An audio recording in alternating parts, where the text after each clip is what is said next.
All right, we're going to read chapter 2 from Howard Marks' books. For those of you that don't know, Howard Marks is a legendary investor up there with Warren Buffett, manages $100 billion, and is one of the smartest thinkers in the world. So his book's called The Most Important Thing.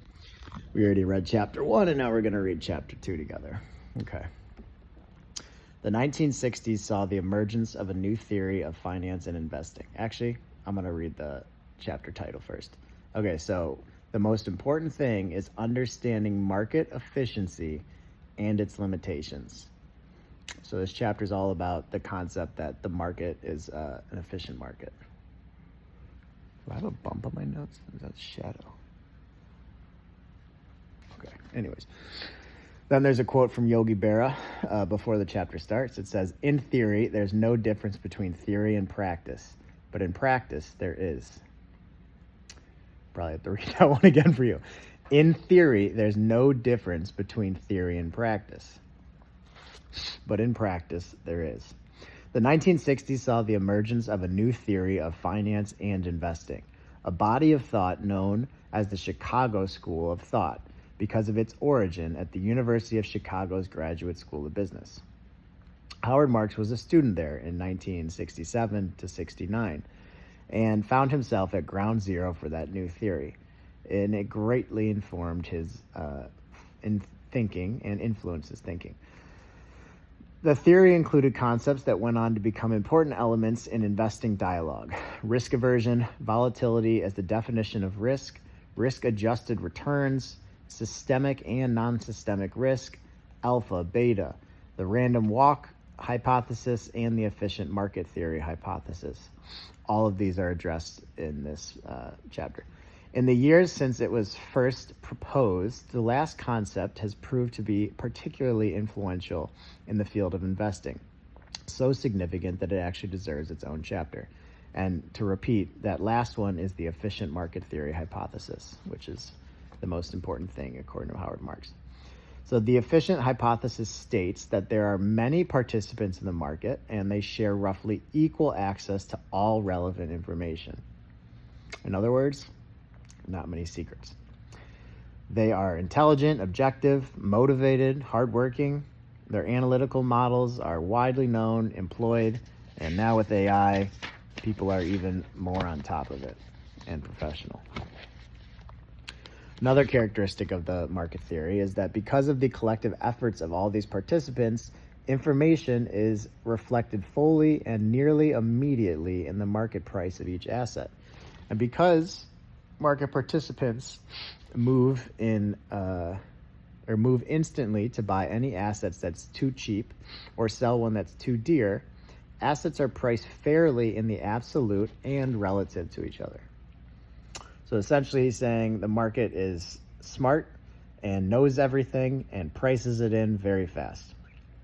Thus, market prices represent accurate estimates of assets' intrinsic value, and no participant can consistently identify and profit from instances when they are wrong. Now, this is the theory. I'm sure Marx will disagree with that, but that's the theory. So it's basically saying you're not beating the crowd. Assets therefore sell at prices from which they can be expected to deliver risk-adjusted returns that are fair relative to other assets. Riskier assets offer a higher return in order to attract buyers, and the market will set prices so that it appears to be that case. But it will never provide a free lunch. That is, there will be no incremental return that is not related to incremental risk. That's what the theory says. But knowing Howard Marks, he is very much that you can get higher returns with lower risk, or at least good returns with lower risk. That's more or less the official summary of the highlights. Now, my take, and this is Howard Mark.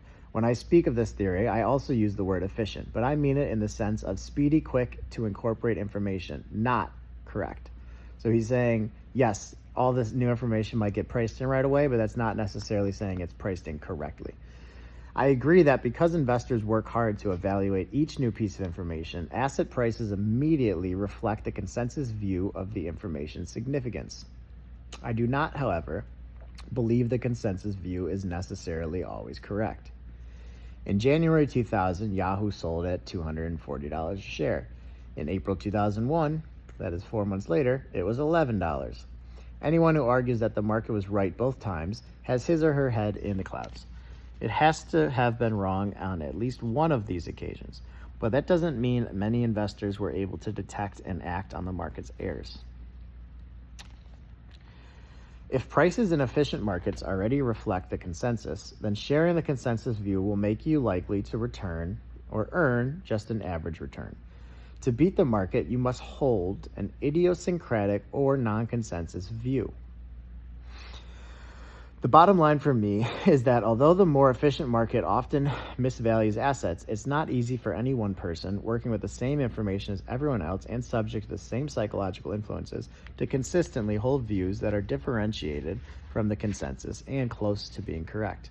That's what makes the mainstream markets awfully hard to beat, even if they aren't always right. So, in summary, he's saying markets are smart, information's widely available and fast. It all gets priced in. Sometimes it's priced incorrectly, sometimes it's not.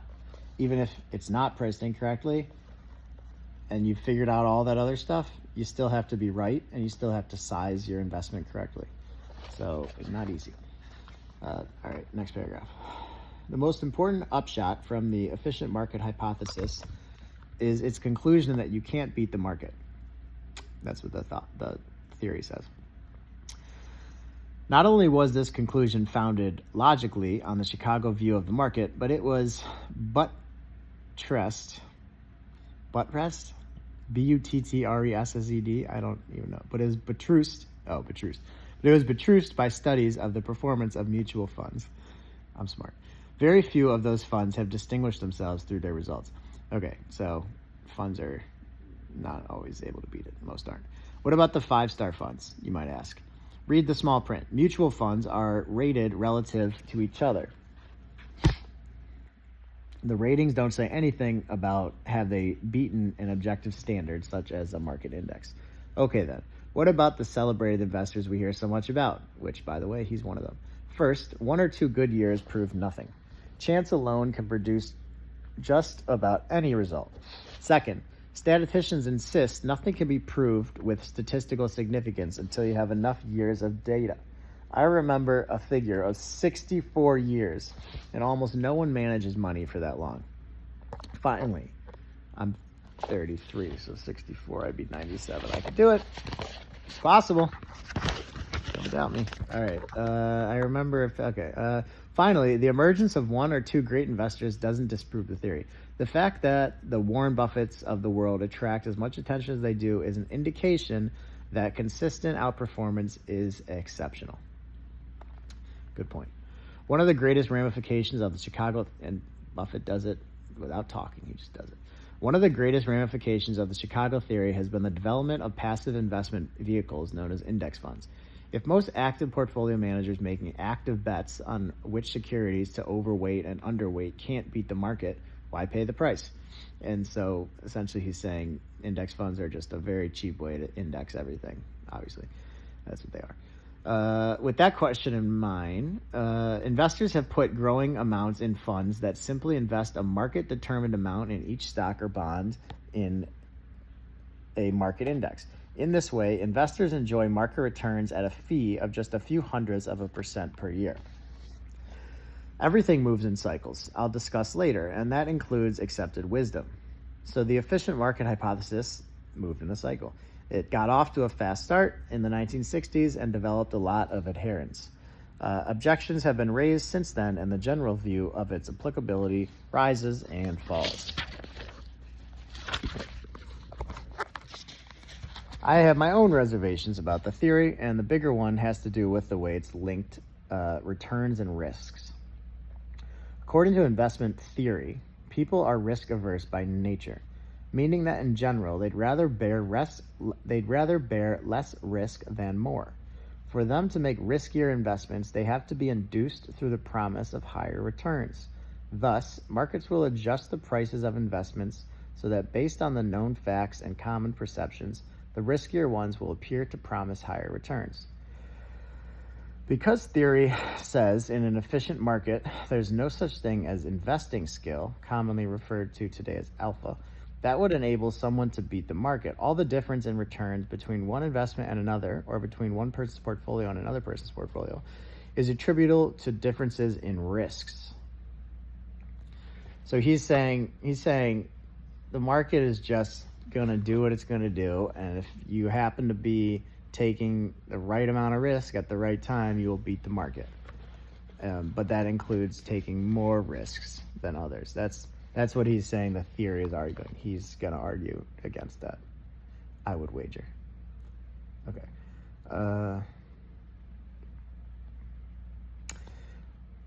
Once in a while, we experience periods when everything goes well and riskier investments deliver the higher returns that they seem to promise. Those hallucinogen periods lull people into believing that they get higher returns. All they have to do is make riskier investments. But they ignore something that is easily forgotten in good times, that this can't be true. Because if riskier investments could be counted on to produce higher returns, they wouldn't be riskier. Very smart.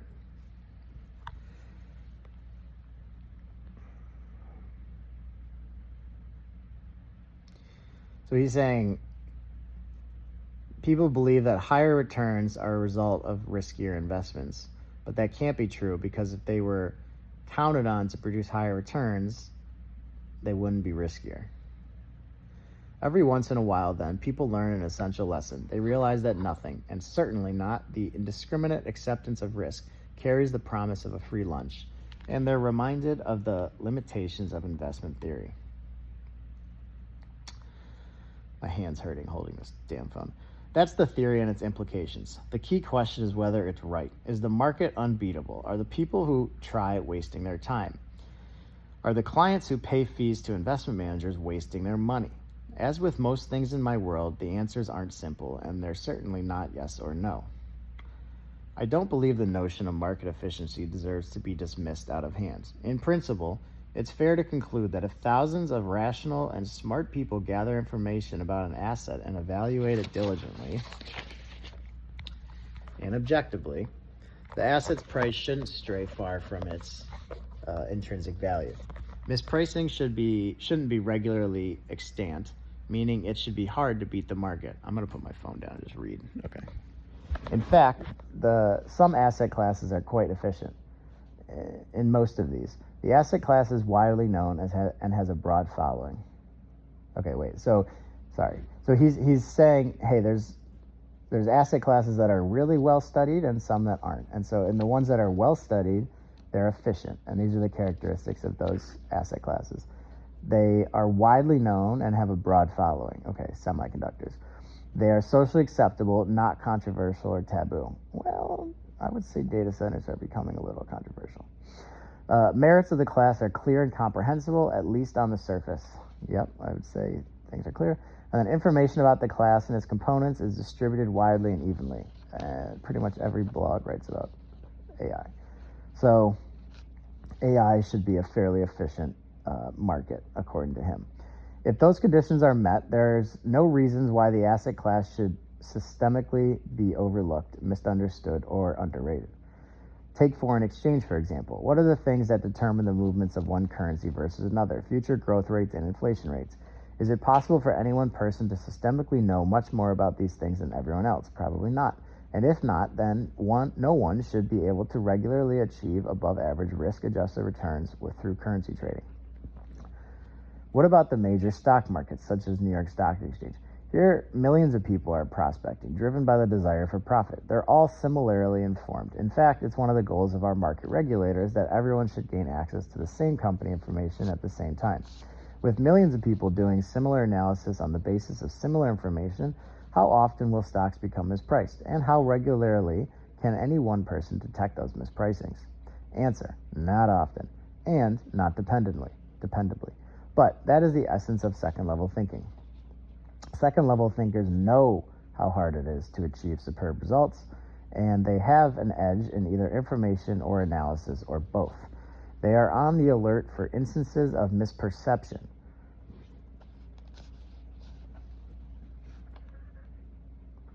Then he talks about his son, and he said he's trained his son well, and his son's first test for any investment is always to ask, And who doesn't know that? That's interesting.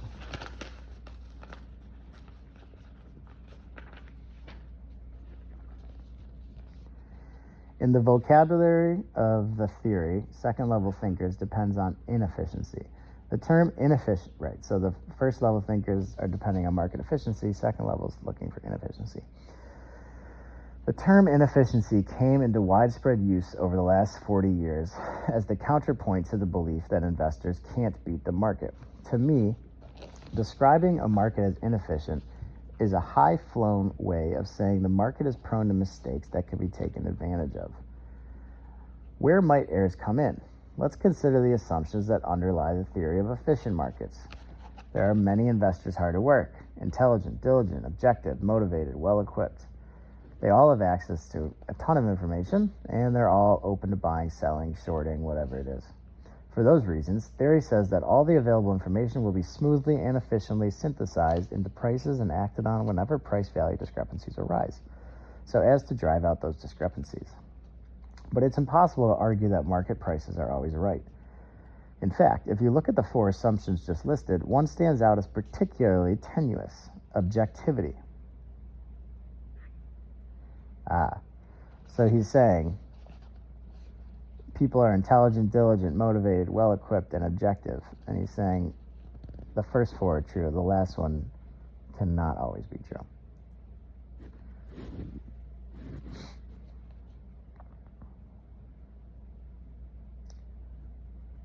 For those reasons, theory says that all the information above will be smoothly and efficiently synthesized into prices and acted on whenever price-value discrepancies arise. But it's impossible to argue that market prices are always right. Human beings are not clinical computing machines. Rather, most people are driven by greed, fear, envy, and other emotions that render objectivity impossible and open the door for significant mistakes. Likewise, what about the fourth assumption? Investors are supposed to be open to any asset and to both owning it and being short. The truth is very different. Most professionals are assigned to particular market niches, as in, I work in the equity department, or I'm a bond manager. And the percentage of investors who ever sell short is truly tiny. Who then implements the decisions that would drive our relative mispricings between asset classes? A market characterized by mistakes and mispricings can be beaten by people with rare insight. He always talks about insight. Thus, the existence of inefficiencies gives rise to the possibilities of outperformance and is a necessary condition for it. It does not, however, guarantee it. Now he lists his characteristics of an inefficient market. So here's the opposite of what we talked about earlier. He says market prices are often wrong because access to information and the analysis of that information is highly imperfect. Market prices are often far above or far below intrinsic value. The risk-adjusted return on one asset class can be far out of line with those of other asset classes because assets are often valued at other than fair prices. An asset class can deliver a risk-adjusted return that's significantly too high or too relative to other asset classes. What? It says the risk-adjusted return on one asset class can be far out of line with those of other asset classes. Right.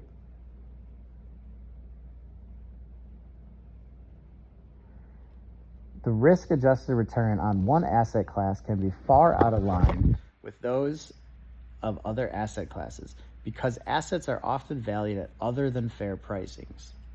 An asset class can deliver a risk-adjusted return that is significantly too high or too low relative to other asset classes. So you're saying not every market's efficient? Okay, sorry, folks. Okay, some investors can consistently outperform others because of the existence of a significant misevaluation and differences among participants in terms of skill, insight, information, blah, blah, blah. All right, all that's just saying not everything is sufficient. The last point is very important in terms of what it does and does not mean. Inefficient markets do not necessarily give their participants generous returns. Rather, it's my view that they provide the raw material, mispricings, that can allow some people to win and others to lose on the basis of differential skill. It's a very interesting framing. So he's saying the raw material of investing is mispricings. But then, just like an oil rig, it depends how good you are of a company of turning that raw material into something monetizable. So he's saying the raw material, meaning like the core of investing, the starting point, the extraction, is mispricings.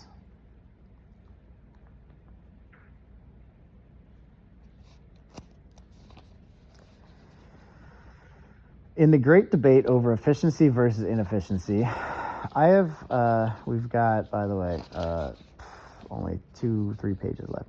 Okay, in the great debate over efficiency versus inefficiency, I have concluded that no market is completely one or the other. It's just a matter of degree.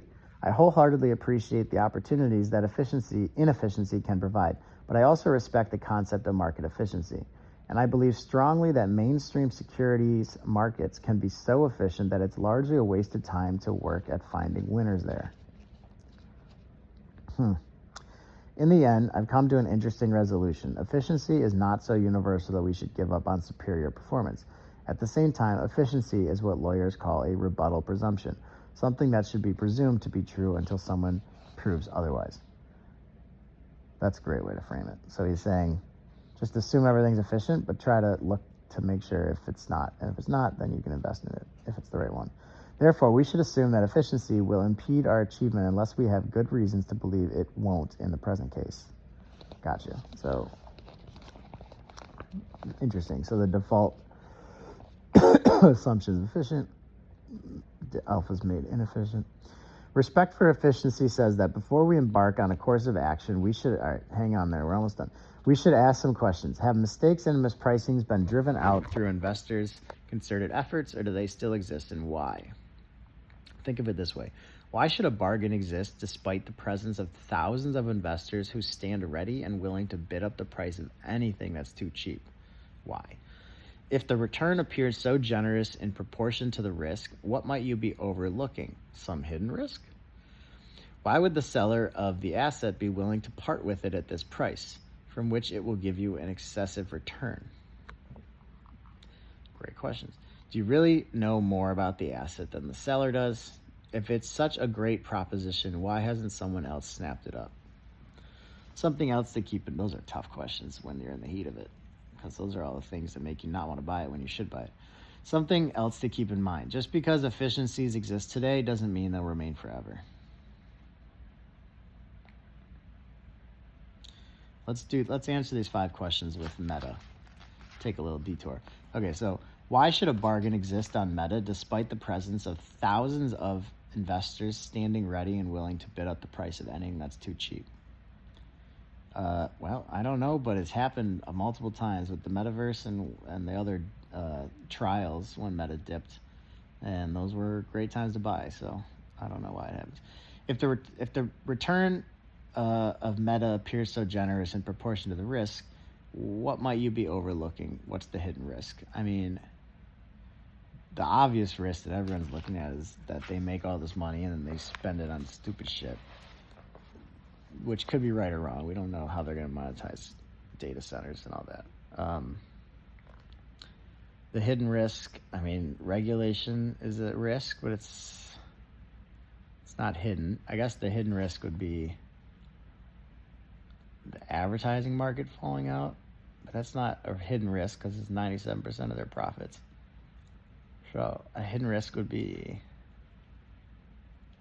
maybe like Zuckerberg quitting or something like that. Yeah, probably that's the one. I don't know. I didn't think about it. I mean, there's a lot of risks, but I'm just saying, like, what's a hidden risk? I don't know.